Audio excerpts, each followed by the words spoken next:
ষোল্লখন আসনত জয় নিশ্চিত AIUDFৰ ভোট গ্ৰহণৰ অন্তত দাবী বদৰুদ্দিন আজমলৰ 2021 ষোল্লখন আসন লাভ কৰিছিল AIUDFে 2021ৰ দৰে 2024তো আসন অপৰিৱৰ্তিত থাকিব বুলি আশাবাদী বদৰুদ্দিন আজমল।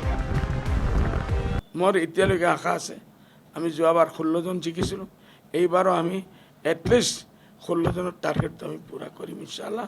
এইটোৰ কাৰণে গোটেই অসমবাসী যিসকলে আমাৰ ভোটাৰ ৰাইজসকলে আমাৰ কেণ্ডিডেটসকলক ভোট দিছে মই সকলক মোৰ আন্তৰিক ধন্যবাদ কৰি আছোঁ আপোনালোকৰ বাবে।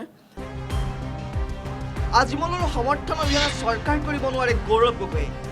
বিৰোধী ঐক্যক সমৰ্থনৰ বাবে সাজু আজমল। পূজাত সংবাদমেল সম্বোধন কৰি মন্তব্য কৰিলে AIUDF প্ৰধানজনে।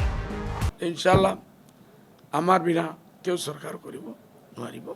বিজেপিৰ আমি দিব নোৱাৰোঁ ছাপোৰ্ট আইডিঅলজিক্যাল ডিফারেন্সেস আমার যে কোনো পার্টি আদার দেন বিজেপি যদি গঠবন্ধন সরকার হওয়ার আশা থাকে আমার 100% সাপোর্ট থাকিব আর এই সরকারত আমি থাকার কারণে চেষ্টা করি।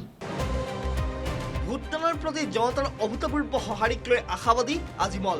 ভোট চুৰি হোৱা নাই বুলি ক'লে আজমলে। যদিহে ভোট চুৰিৰ অভিযোগ আহে তেন্তে প্ৰতিবাদ কৰিব AIUDFৰ প্ৰধানজনে।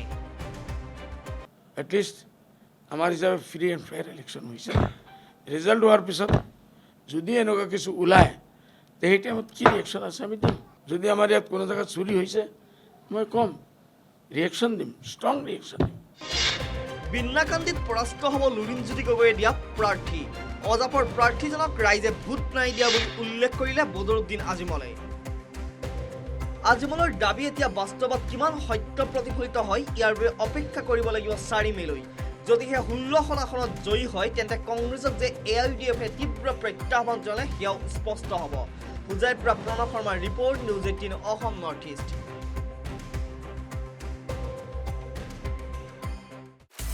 আপুনি বিচৰা বাতৰি পাব কেৱল নিউজ 18 এপত।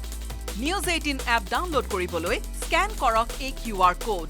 গুগল প্লে ষ্টৰতো পাব এই নিউজ 18 এপ।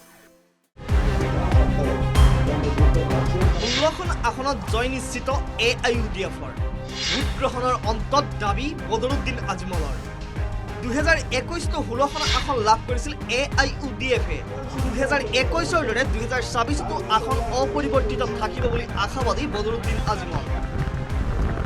মোৰ এতিয়ালৈকে আশা আছে আমি যোৱাবাৰ 16 জন জিকিছিলোঁ এইবাৰো আমি এটলিষ্ট 16 জনৰ টাৰ্গেটটো আমি পূৰা কৰিম ইনশাআল্লাহ। এইটোৰ কাৰণে গোটেই অসমবাসী যিসকলে আমাৰ ভোটাৰ ৰাইজসকলে আমাৰ কেণ্ডিডেটসকলক ভোট দিছে মই সকলক মোৰ আন্তৰিক ধন্যবাদ কৰি আছোঁ আপোনালোকৰ বাবে। আজমলৰ সমৰ্থন অবিহনে চৰকাৰ কৰিব নোৱাৰে গৌৰৱ গগৈ। বিৰোধী ঐক্যক সমৰ্থনৰ বাবে সাজু আজমল।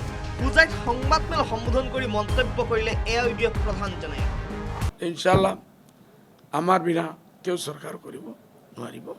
বিজেপিৰ আমি দিব নোৱাৰোঁ ছাপোৰ্ট আইডিঅলজিক্যাল ডিফারেন্সেস আমার যে কোনো পার্টি আদার দেন বিজেপি যদি গঠবন্ধন সরকার হওয়ার আশা থাকে আমার 100% সাপোর্ট থাকিব আর এই সরকারত আমি থাকার কারণে চেষ্টা করি।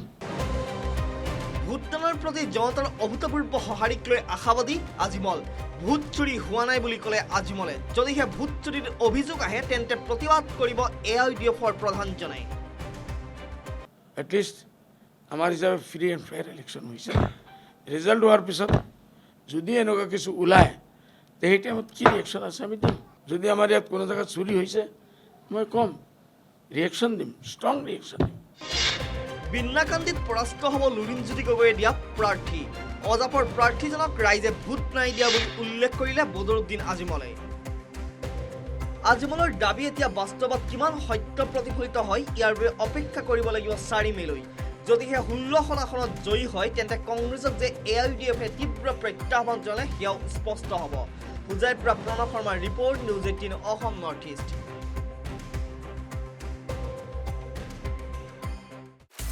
আপুনি বিচৰা বাতৰি পাব কেৱল নিউজ 18 এপত। নিউজ 18 এপ ডাউনলোড কৰিবলৈ স্কেন কৰক এই QR কোড। গুগল প্লে ষ্টৰতো পাব এই নিউজ 18 এপ।